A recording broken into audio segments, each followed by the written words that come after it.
Selamat pagi, Ibu Bapak, kawan-kawan semua. Apa kabar hari ini?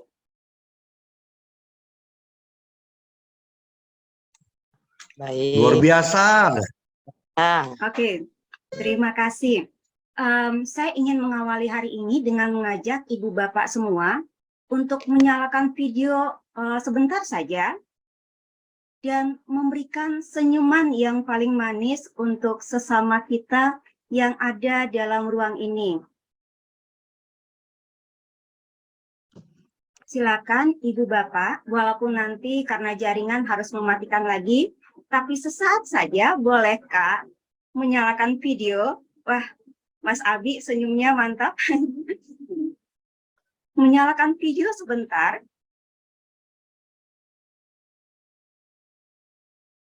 Kemudian mari kita berbagi senyum dan berbagi sapaan hangat kepada rekan-rekan kita yang hari ini hadir secara daring di ruang ini. Silakan. Saya belum melihat senyumnya Pak Gigi. Oke, sekarang sudah terlihat, Pak James sudah terlihat senyumnya. Bu Desi, wah, iya senyumnya sudah terlihat. Bu Nova, wah, Bu Retno, ya mantap. Sedang sibuk mengatur-ngatur posisi, tapi senyumnya tidak lepas dari wajah. Aduh, senang sekali membuat hari ini semakin ceria. Bu Veronica juga senyum-senyum simpul. Pak Petrus, wah, mantap. Kemudian siapa lagi nih? Tidak semua terlihat di sini, tapi terima kasih Ibu Bapak sekalian. Kadang senyuman hangat, sapaan hangat itu sesuatu yang benar-benar dibutuhkan. Karena seseorang di luar sana mungkin mengharapkan itu dari kita semua, dan jangan khawatir, senyum itu gratis. Kita tidak harus mengeluarkan biaya ya. Dan selamat datang sekali lagi dalam diskusi dan refleksi guru pada hari ini. Yayasan Cahaya Guru didukung oleh IM, Insight Investment Management, dan tentu saja kami banyak didukung oleh keluarga besar kami, keluarga besar Yayasan Cahaya Guru, kawan-kawan guru sekalian. Topik kita pada hari ini adalah buka mata, buka hati, perundungan di sekitar kita. Walaupun kita ingin menutup mata terhadap situasi tersebut, tapi sebenarnya itu ada di sekitar kita, dialami oleh murid, juga dialami oleh guru, ada yang menjadi korban, ada yang menjadi pelaku. Dan sekolah sebagai tempat di mana harusnya kita menjadi merdeka, harusnya kita memanusiakan manusia, tapi praktik perundungan ini ternyata sekolah tidak bebas dari itu. Dan saya senang sekali ketika teman-teman melakukan registrasi, dan ketika di situ ditanya mengapa kawan-kawan mau ikut untuk membicarakan hal ini, selain karena rasa ingin tahu, banyak di antara kawan-kawan guru yang mengatakan isu ini walaupun kelihatannya sepele tapi penting. Ini adalah fakta di lingkungan pendidikan. Beberapa mengatakan bahwa anak saya mengalami bully, atau pengalaman orang terdekat saya mengalami perundungan yang membuat saya hadir di sini. Ada juga yang mengatakan bahwa kami sudah mencoba berupaya, tapi ini bukan hal yang mudah, tidak mudah untuk mencari solusi atas persoalan ini.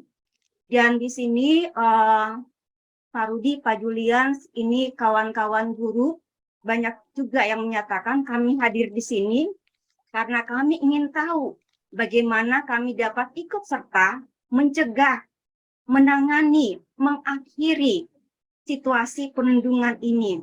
Karena kami adalah guru, karena kami juga mau melakukan sesuatu bagi bangsa ini. Nah, kawan-kawan semua, agar ruang diskusi ini benar-benar menjadi ruang yang aman dan nyaman bagi kita, saya mohon untuk memperhatikan beberapa hal berikut ini. Mohon bantuan host untuk menayangkan.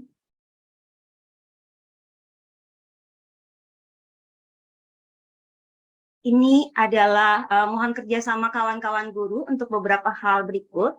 Yang pertama, agar kita mudah untuk saling mengenal, mohon gunakan nama teman-teman, bukan merek HP gitu ya. Nama teman-teman dan jika memungkinkan nama sekolah atau lembaga. Kemudian untuk kelancaran, mikrofon mohon dalam mode senyap saat teman yang lain sedang berbicara. Jangan khawatir, bukan berarti kami membatasi kebebasan kawan-kawan untuk berekspresi. Tetap kawan-kawan bisa berpartisipasi dengan menggunakan fitur percakapan dan juga bisa menggunakan ikon reaksi yang ada di layar ya. Selain itu, mari kita memastikan bahwa empati benar-benar ada. Jadikan kelas kita ruang-ruang yang aman dan nyaman bagi semua, berbagi, tidak saling menyerang. Kemudian di akhir nanti kami ada daftar hadir dan refleksi. Mohon bantuan kawan-kawan untuk mengisinya agar kami juga dapat melihat apa lagi yang bisa kami lakukan untuk menemani kawan-kawan semua. Nah, hari ini kita punya 3 orang teman belajar. 3 orang teman belajar, nanti saya akan perkenalkan lebih jauh, tapi mungkin wajahnya dulu ditayangkan. Nah, ada Pak Rudi Miswanto. Pak Rudi, mungkin sekalian mikrofonnya dicoba, Pak. Selamat pagi, Mbak Sisilia. Selamat pagi, Pak Rudi. Terima kasih. Salam Oke, sehat mikrofonnya selalu oke untuk ya. Ibu sekalian. Tapi wajahnya tidak terlihat, Pak Rudi.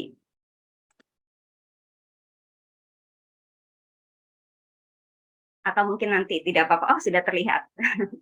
Oke, kemudian yang berikutnya ada Bu Retno Listiarti. Bu Retno, selamat pagi. Boleh menyapa kawan-kawan guru sambil cek mikrofon. Oh, mikrofonnya masih mati. Oh, tidak bisa. Nanti bisa dibantu teman-teman host ya, karena Bu Retno masih kesulitan menyalakan mikrofonnya. Nah, ini baru. sudah? Selamat pagi semua. Terima kasih, Bu. Oke, dan yang terakhir ada Pak Julians Andarsa. Pak Julian, selamat pagi. Selamat pagi, Bu. Oke, suaranya sudah terdengar semuanya. Nanti mereka akan berkenalan lebih jauh lagi dan menjadi teman belajar kita hari ini. Sebelum kita mulai, kita akan berdoa bersama. Doa kali ini dipimpin oleh Ibu Desi Sulmaini dari SMP Negeri 227 Jakarta. Ibu Desi, saya persilakan.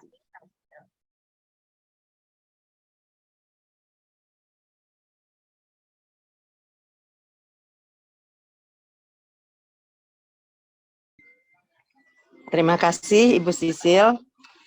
Teman-teman, saya akan memimpin doa sesuai ajaran agama Islam, dan bagi teman-teman yang non-muslim, silahkan berdoa menurut keyakinan agama masing-masing.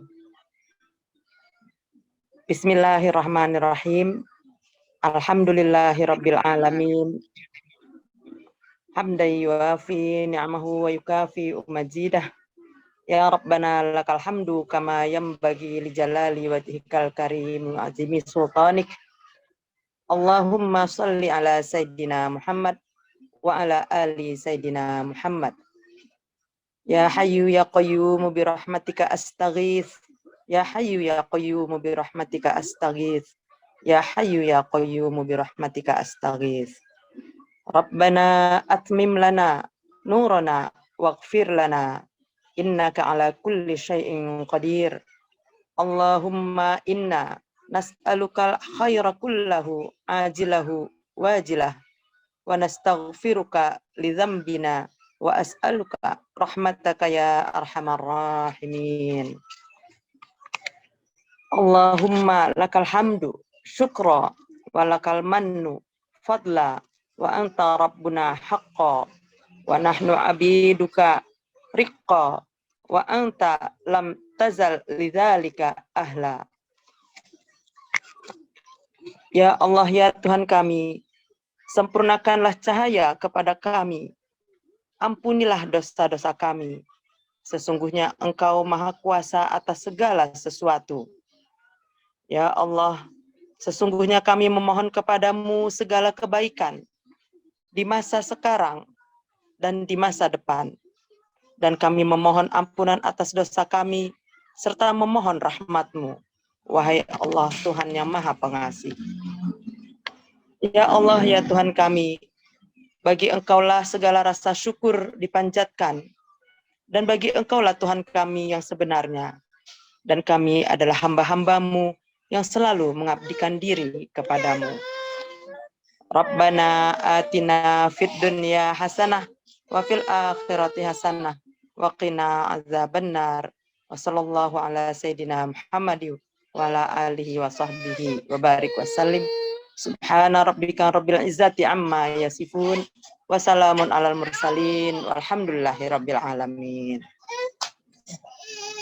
Assalamualaikum warahmatullahi. Terima kasih Bu Desi yang sudah memimpin kita dalam doa hari ini. Jadi Yayasan Cahaya Guru dalam kegiatan-kegiatan kita meminta guru untuk memimpin doa, dan ini bergiliran. Jadi kita punya pengalaman mendengarkan doa dari beragam agama ataupun keyakinan. Sekarang kita akan masuk ke sesi diskusi dan refleksi. Teman belajar kita yang pertama adalah Bu Retno Listiarti. Ya, sudah memberikan senyum untuk kita semua. Bu Retno ini adalah seorang guru dengan, ini kalau baca CV-nya panjang banget ya Bu Retno ya, tapi saya boleh mengatakan bahwa ia adalah guru dengan segudang penghargaan dan prestasi di bidang akademik, penulisan, dan penelitian. Bu Retno menulis cukup banyak buku-buku PKN. Kemudian pengabdiannya di bidang pendidikan sudah berlangsung lama sekali. Ia menjadi guru PNS pada 97-2013 dan kepala sekolah di 2013-2015. Mulai 2023 ini ia kembali menjadi ASN di Dinas Pendidikan Provinsi DKI Jakarta. Kemudian di masa antara sebelumnya ia menjabat sebagai komisioner Komisi Perlindungan Anak Indonesia KPAI di periode 2017-2022, jadi baru berakhir, dan menjadi anggota Satgas Penanganan Pengungsi Luar Negeri di 2018 hingga 2022, serta Bu Retno ini adalah Ketua Dewan Pakar Federasi Serikat Guru Indonesia. Sepertinya masih sampai saat ini ya Bu ya, masih dalam periode aktif ya Bu ya. Oke. Betul. Ya. Nah, Bu Retno, ini kan topik besar kita adalah perundungan, dan tema kita adalah buka mata, buka hati. Tapi perundungan ini apa sih? Dan mengapa dia bisa ada di lingkungan pendidikan yang harusnya kalau kita bicara pendidikan justru ini tidak ada ya? Mungkin dari pengalaman-pengalaman Bu Retno berkeliling, saya tahu Bu Retno berkeliling menangani cukup banyak kasus. Bantu kami, buka mata kami, dan buka hati kami terkait perundungan. Silakan Bu Retno. Ya, terima kasih Mbak Sisil atas kesempatan yang diberikan. Untuk di sini ada Bu Heni Supolo juga ya.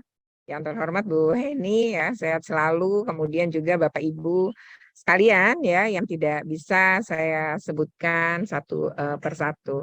Bapak Ibu sekalian, ini posisi saya di Purwokerto, ada acara dengan Menteri Pemberdayaan Perempuan dan Perlindungan Anak, dan kebetulan ini di White House milik Andi F. Noya gitu.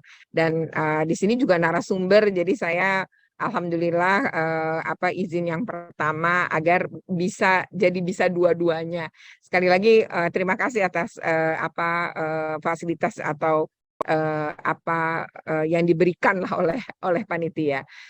Yang kedua adalah terkait dengan perundungan. Jadi ini sebenarnya saya kirim PPT, tapi ini bentuknya talkshow atau gimana Mbak Sisil? Boleh kalau lebih nyaman untuk memaparkan dulu. Setelah itu kalau ada yang perlu saya tanyakan lagi, saya tanyakan ya Bu ya. Baik. Saya banyak itunya kok foto dan artikel. Saya bisa minta tolong yang tadi sudah saya kirim. Mungkin bantu di-share karena ini pakai handphone. Ya. Silakan teman host. Ya, baik. Langsung ke slide yang ketiga aja. Ya, kalau kita berbicara perundungan, ini kalau ngelihat kejadian-kejadian terakhir, banyak peristiwa, sebenarnya anak-anak kita yang melakukan perundungan itu banyak sekali yang kemudian menjadi anak berkonflik dengan hukum, sehingga jatuhnya kemudian menjadi tindak pidana gitu. Nah, sebenarnya kenapa sih anak-anak sekarang gitu, kalau kita lihat berita-berita itu cukup mengejutkan kita gitu ya, melakukan berbagai tindak pidana ya, perundungan mulai dari bentuk-bentuk fisik kekerasan sampai bentuk-bentuk lainnya. Nah, itu kenapa bisa terjadi? Setidaknya ada 3 faktor. Yang pertama adalah faktor internal pada diri anak itu sendiri dan bagaimana dia diasuh di dalam keluarga. Jadi keluarga ini adalah karakter pertama dan utama pembentukan seorang anak. Jadi anak bisa melakukan atau tidak melakukan tindak pidana atau menjadi anak yang artinya taat terhadap hukum dan lain-lain, itu adalah karena satu didikan gitu. Jadi anak memang harus diasuh dengan sesuatu yang ada konsekuensi, diajarkan seperti itu juga, tapi juga diasuh dengan penuh kasih sayang, kehangatan gitu ya. Itu hal-hal yang sebenarnya sangat mempengaruhi bagaimana anak kelak menjadi seperti apa karakternya. Yang kedua, sebenarnya adalah faktor eksternal. Ini adalah faktor yang mempengaruhi baik di lingkungan sekolah maupun di lingkungan pergaulan anak-anak dengan teman sebayanya. Nah, lingkungan sekolah ini sangat kuat, ini harusnya mempengaruhi ya. Bahkan Ki Hajar bilang, ini adalah tempat paling utama, paling gampang menanamkan karakter. Jadi kalau karakter yang kita tanamkan, karakter anti kekerasan akan kebentuk itu kalau di sekolah. Tapi kalau sekolah misalnya melakukan hal-hal yang sifatnya pemaksaan atau misalnya hal-hal yang kita sudah dengar ya beberapa waktu nih terus-menerus terjadi seperti pemaksaan, misalnya menggunakan atribut agama tertentu untuk perempuan misalnya jilbab, atau pemaksaan-pemaksaan sholat padahal itu sunnah gitu ya, seperti sholat duha sampai anak-anak diperiksa gitu ya, celana dalamnya betul nggak sih ini anak-anak ini nggak sholat karena dia sedang menstruasi. Ini adalah bentuk-bentuk yang sebenarnya bentuk-bentuk kekerasan yang dialami oleh anak terjadi pada lingkungan sekolah. Nah, ini bisa bahaya ketika karakter ini terus-menerus ditanamkan karena jadi bisa menimbulkan intoleransi yang lama-lama akan bersikap diskriminasi. Lalu yang berikutnya adalah faktor situasional. Jadi ada faktor situasional yang bisa mempengaruhi anak. Bisa saja ini karena terdesak atau karena memang anak kan belum dewasa.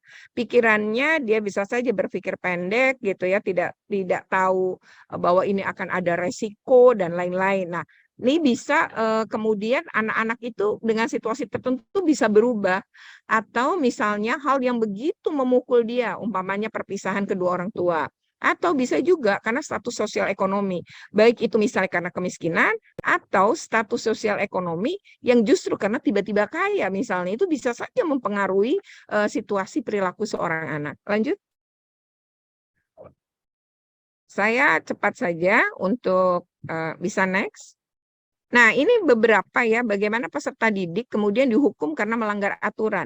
Jadi, anak-anak yang melakukan perundungan misalnya, karena mungkin juga dia mendapatkan perundungan-perundungan itu. Ini adalah beberapa contoh ya, misalnya siswa SMA di Mojokerto terancam lumpuh setelah dihukum melakukan ini ya, dia squat jump selama 90 kali gitu ya. Kemudian terjadi cedera pada tulang belakangnya. Gadis berusia 8 tahun SD ya lumpuh setelah dihukum push up.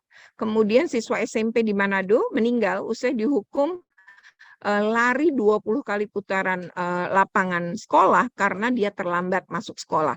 Nah, bentuk-bentuk inilah yang sebenarnya tidak hanya membahayakan anak, kalaupun anak kemudian tidak sampai berkorban jiwa ya, tetapi itu juga akan berdampak secara psikis pada anak-anak kita. Lanjut. Contoh lain ini ya, misalnya fakta ini guru SMK di Garut menampar siswa gara-gara ketangkep basah merokok di dalam kelas. Nah, uniknya ini aturan sekolahnya adalah jadi kalau ada anak ketangkep sedang merokok gitu ya di lingkungan sekolah, maka hukumannya adalah pertama ditegur, yang kedua adalah secara lisan, yang kedua secara tertulis, yang ketiga adalah dipukul dengan cara ditampar, dan yang ditampar ini bukan cuma gurunya, tapi seluruh satu sekolah anak-anak yang lain ikut serta menampar.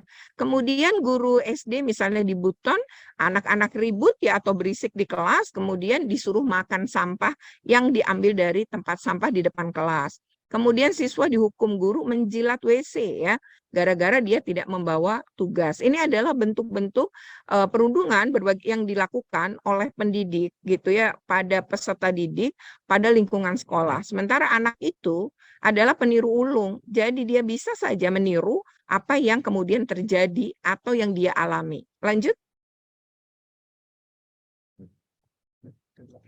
Contoh ini misalnya dia dibully oleh 9 anak di dalam kelas. Ya, korban disulut rokok, dipalak, dan dipaksa untuk minum minuman keras. Jadi kalau dia nggak mau minum miras, maka dia kemudian disundut rokok. Nah, ini misalnya terjadi begitu panjang, ya, tetapi tidak ada kemudian selama ini anak tidak bersuara karena tidak berani, tapi ketika dia tidak bersuara, pembuliannya terus-menerus ya dilakukan, banyak orang tahu, termasuk sebenarnya wali kelas. Namun tadi ya, bagaimana sekolah kemudian tidak bisa menghentikan ini. Nah, mungkin ini banyak kasus-kasus serupa ya, dan kalau dibiarkan bukannya berhenti gitu. Jadi memang harus speak up, harus anak-anak ini harus kita dorong untuk bicara atas ketidaknyamanan, karena kalau dibiarkan malah terjadi peningkatan tindak kekerasannya. Lanjut. Ini misalnya adalah kasus misalnya dengan motif asmara, siswa SMK Negeri 2 Jember itu menendang temannya sendiri ya. Tendangan dilakukan pada leher, kemudian mengalami patah, tidak lama anak ini mengalami sesak nafas karena kita semua tahu saraf pernafasan itu berada pada leher. Ya, anak ini langsung jatuh, telentang dan tidak kemudian sudah tidak sadarkan diri. Namun karena terlambat dibawa ke rumah sakit ya oleh pihak sekolah, anak ini pun akhirnya meninggal. Kemudian misalnya di MTS, juga ini anak dikeroyok 9 juga. Di musola sekolah, ditutup wajahnya dengan sajadah, kemudian ditendangi berkali-kali oleh 9 anak. Anak ini kemudian mengalami usus yang ususnya mengalami kerusakan akibat penendangan tadi, sempat operasi, tapi 24 jam setelah operasi anak ini meninggal. Lanjut. Nah, itu tadi menunjukkan kasus-kasus di berbagai daerah bagaimana perundungan itu terjadi. Ketika kita membiarkan, maka anak-anak kita akan belajar bahwa itu seperti hal yang biasa. Nah, ini yang sebenarnya tidak boleh. Kalau pakai data misalnya KPAI di tahun 2021, memang angka korban kekerasan fisik atau psikis itu tertinggi. Jadi dari 2.982 itu 1.138 kasusnya.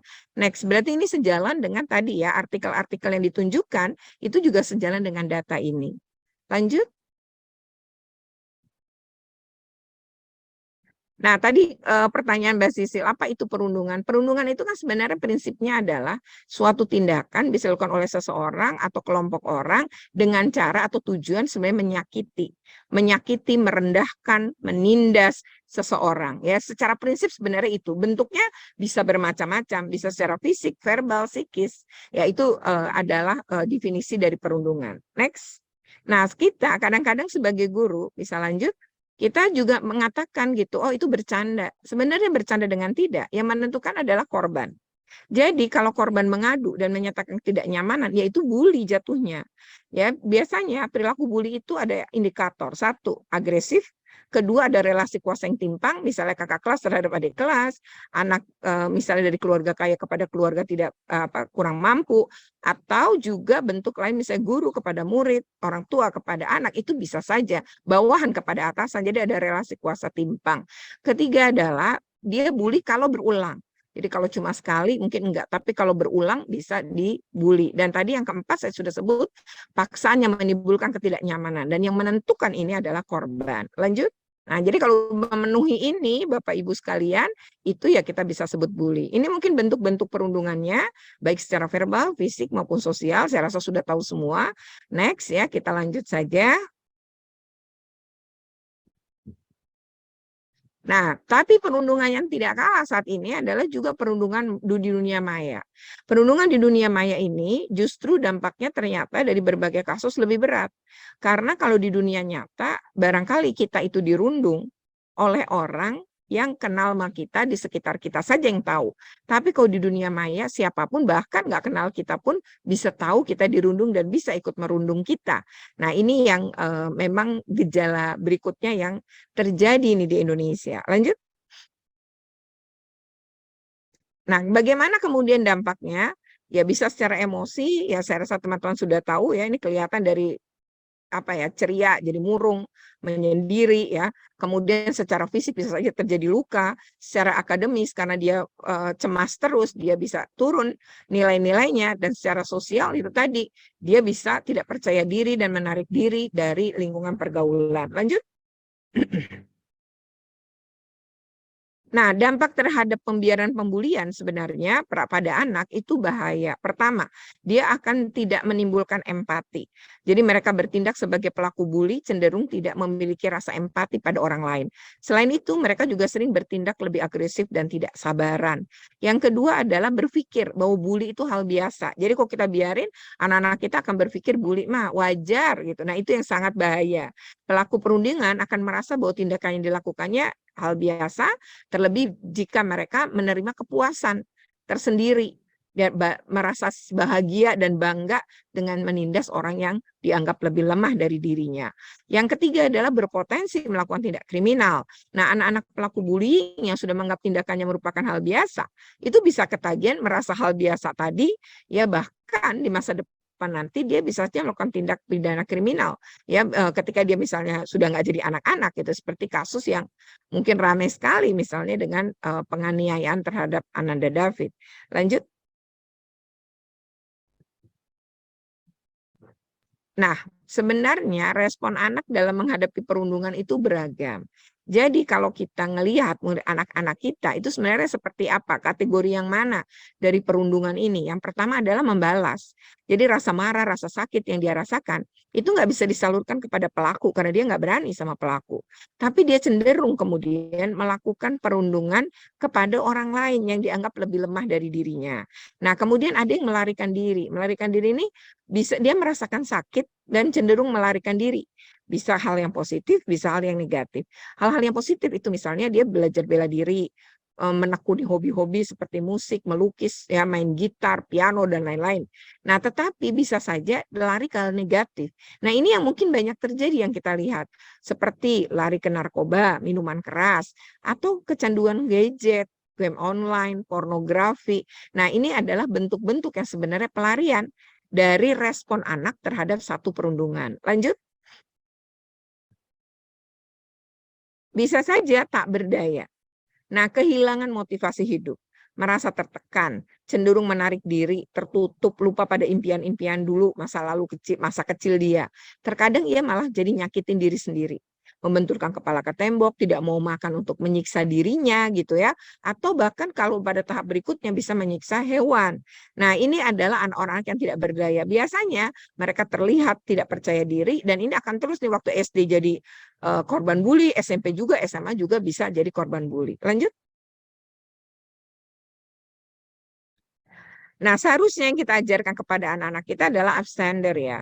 Bagaimana kita melakukan tindakan berempati, ya membangun empati ketika melihat perilaku perundungan yang untuk mengurangi derita korban. Misalnya, ya, apakah kita ini misalnya dalam tidak berani misalnya, anak kita nih nggak berani ngelihat temannya dibully untuk ngebelain.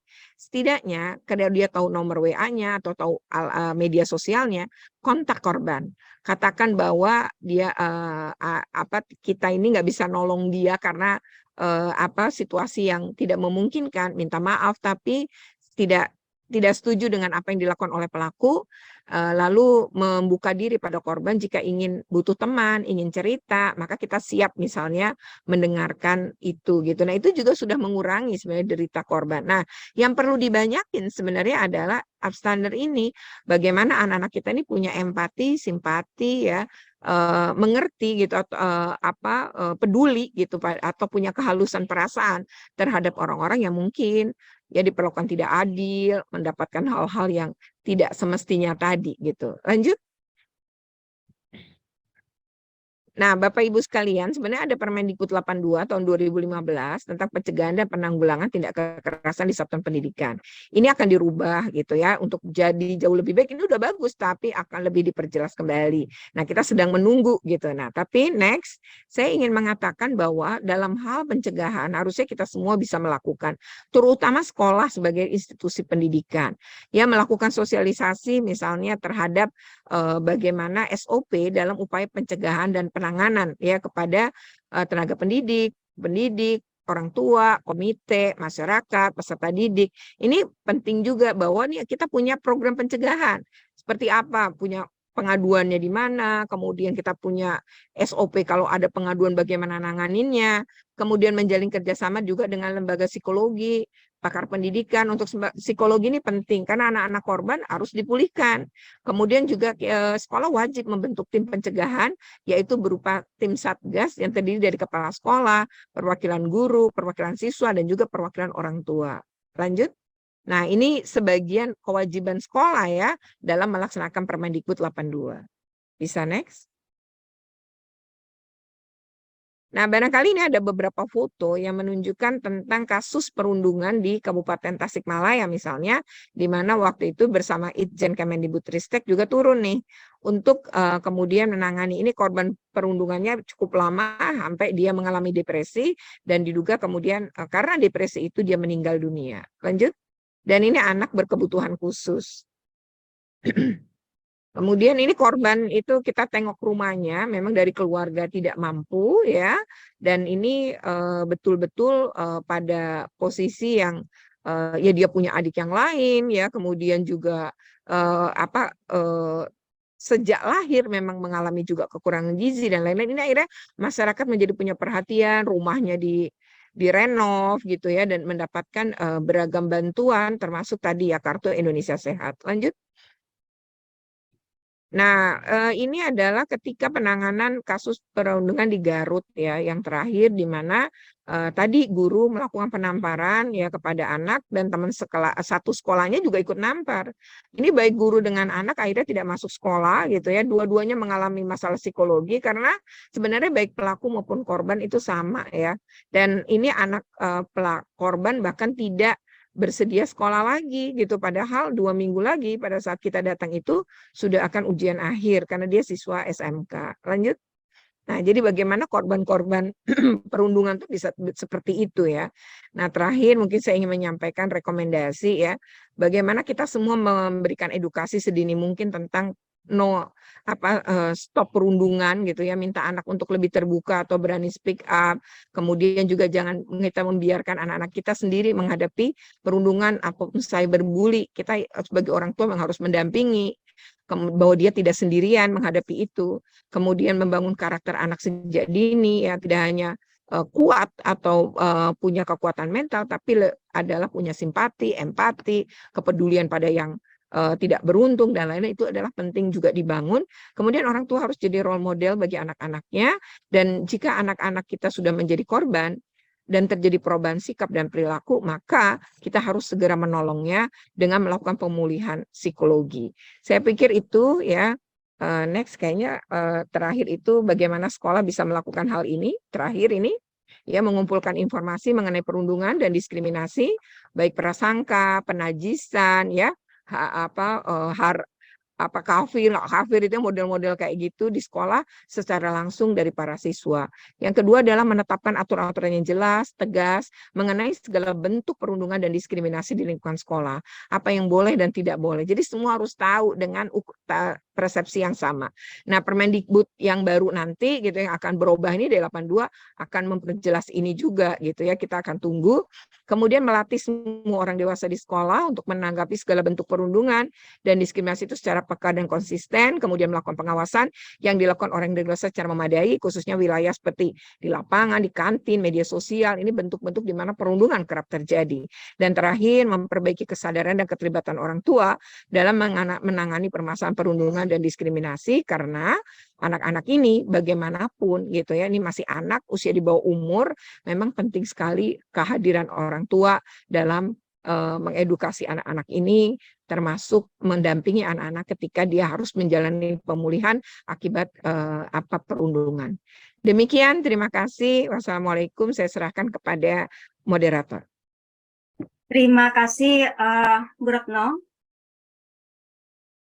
Saya jadi speechless, Bu. Jadi tidak bisa berkata-kata mendengar itu semua. Kawan-kawan boleh memberikan komentar singkat apa yang sudah disampaikan Bu Retno di kolom komentar.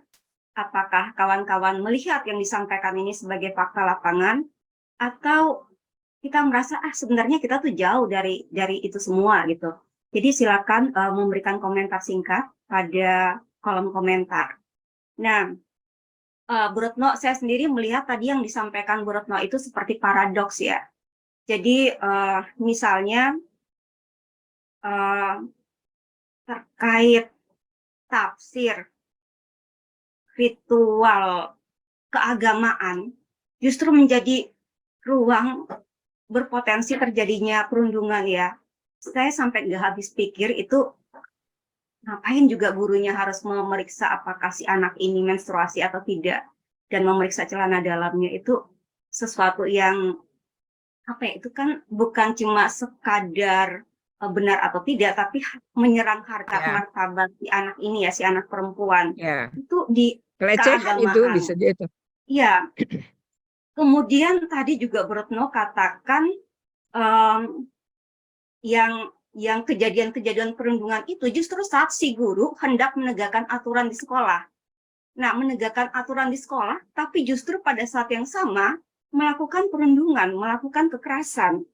Lalu kemudian ada juga ini seperti apa ya, lingkaran kekerasan yang tidak berakhir, dan sepertinya saat ini kita sedang menuai itu semua, di mana kalau kawan-kawan memperhatikan berbagai kasus yang disampaikan oleh media, korban dan pelaku itu semakin lama semakin muda usianya.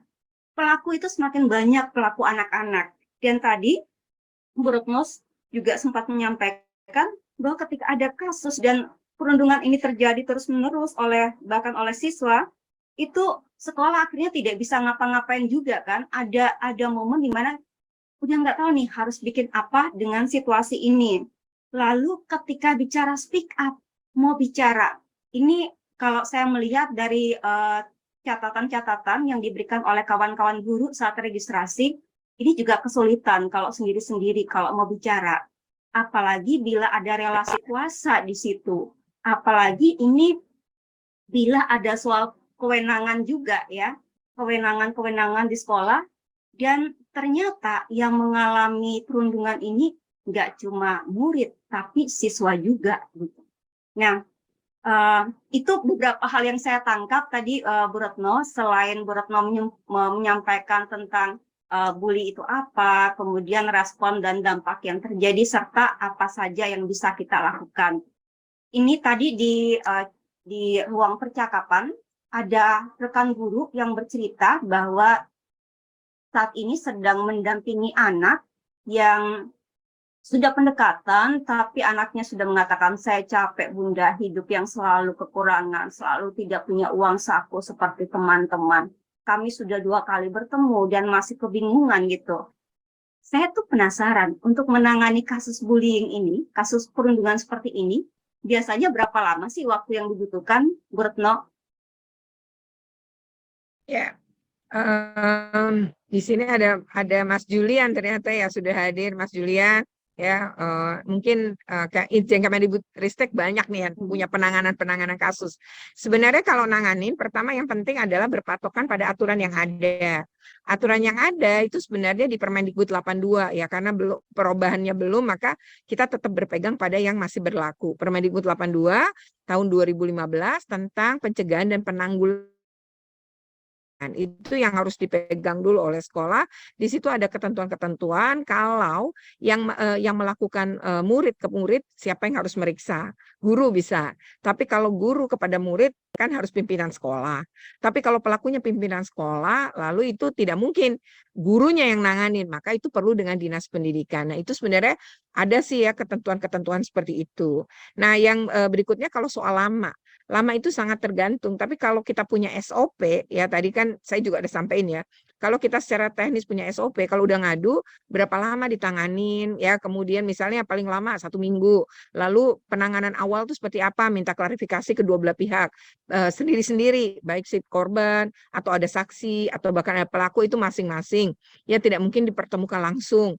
Lalu bagaimana ada tim kan, tadi Satgas itu yang akan menindaklanjuti dengan memanggil orang tua, memaparkan temuan-temuan ya yang ada dari keterangan yang diperoleh dan bukti-bukti yang didapatkan. Nah, ini hal yang sebenarnya akan mempercepat tuh kalau kita punya panduan ya. Selama ini kayaknya sekolah-sekolah belum punya. Sehingga ketika ada kerap kali bingung gimana nih nyelesainnya gitu. Nah, itu menurut saya harus belajar aturan itu saja tuh di Permendikbud 82. Mudah-mudahan nanti ketika sudah ada perubahan dan ada apa sih istilahnya tuh pendampingan secara teknis ya, BIMTEK-nya, mungkin teman-teman guru ya atau kepala sekolah ini juga akan bisa sangat terbantu. Ya, itu memang yang di bawah Kementerian Pendidikan bagus nih karena masih punya ya regulasi yang seperti ini memandu. Karena kalau di bawah Kementerian Agama adanya adalah PMA 73 tahun 2022 ini tentang kekerasan seksual saja. Sementara kekerasan di luar kekerasan seksual itu belum ada aturannya. Nah, kalau belum ada aturannya kan jadi agak sulit. Nah, kalau ini kan ada. Jadi menurut saya teman-teman mungkin harus buka itu, bisa dilihat di internet. Tidak terlalu panjang sih pasal-pasalnya. Mungkin bisa dibaca ya untuk mengetahui seperti apa sih ketika terjadi. Tapi kalau menurut saya sih harusnya kalau ada laporan secepat-cepatnya ya.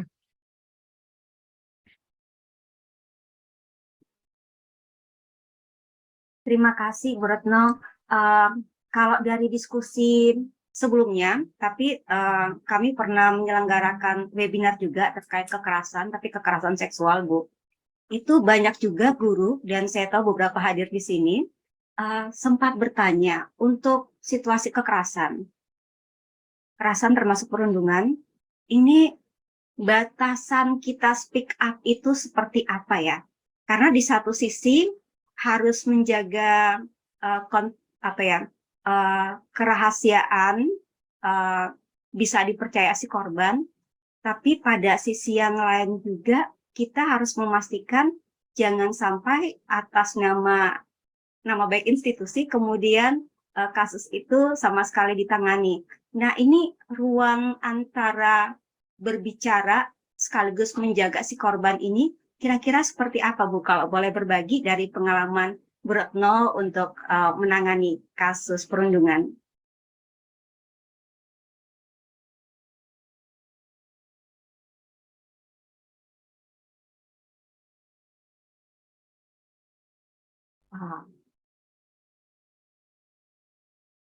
Sepertinya terhilang ya, Bu Retno ya.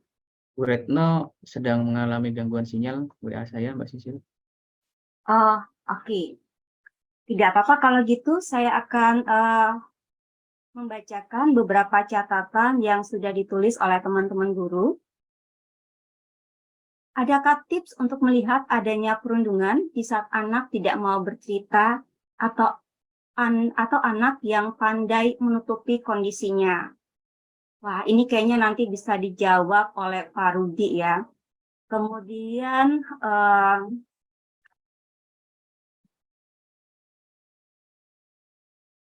bentuk-bentuk bully apa sajakah yang dapat kita laporkan ke KPAI dan batasannya seperti apa? Ya, Pak, tadi saya putus tuh sinyal. Iya. Ya, ini di ketinggian di Purwokerto, jadi sinyalnya nggak stabil. Mohon maaf. Iya. Tidak apa-apa, Ibu. Oke. Atau mau dilanjut yang tadi, pertanyaan tadi ya. Mungkin saya singkat aja ya yang jawab. Saya baca beberapa chat ini, Mbak Sisil. Iya, sekali lagi mohon maaf nih sinyalnya nggak stabil. Yang pertama kalau bentuk-bentuk bully, sebenarnya berbagai bentuk bully bisa dilaporkan sih kalau mau ke KPAI dan online, buka website KPAI, di situ ada nomor-nomor kontak WA yang sebenarnya bisa dilakukan gitu. Jadi kalau malam mau anak-anak juga mau lapor gitu, itu sebenarnya bisa. Tapi memang kalau di KPAI kan anaknya harus menunjukkan identitas, misalnya akte kelahiran gitu kalau orang tua yang mau ngelapor, untuk memastikan sebenarnya usia itu usia anak. Nah, nanti akan ditangani gitu. Kalau itu di sekolah kejadiannya, tentu kita akan koordinasi dengan Dinas Pendidikan dan juga dengan pihak sekolah. Jadi akan ditangani, dan proses penanganan di KPAI itu biasanya seminggu proses awal itu sampai surat keluar untuk memanggil para pihak. Nah, untuk meminta klarifikasi masing-masing, dan biasanya sih dalam waktu 1 bulan, kita berharap itu biasanya selesai dengan rekomendasi dan ditutup dengan mediasi ya bersama-sama, itu yang biasa dilakukan oleh KPAI.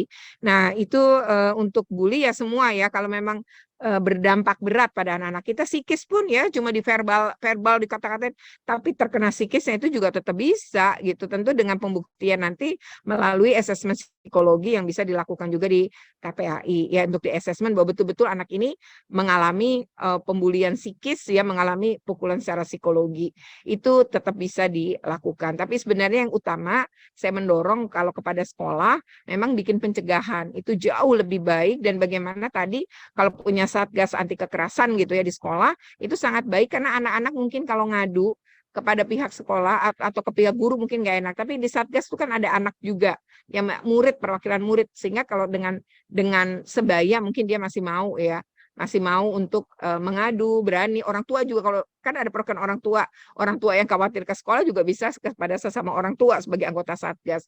Mungkin ini juga bisa membantu ya agar kanal-kanal pengaduan ada, dan yang lebih penting lagi mungkin di daerah ini kan ada P2T P2A, UPT Dinas Pemberdayaan Perempuan dan Perlindungan Anak, mereka punya para psikolog yang bisa diakses gratis untuk para korban.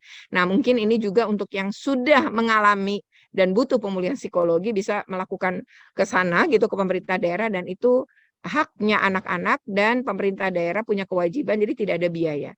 Saya pikir itu ya Mbak Sisil. Terima kasih.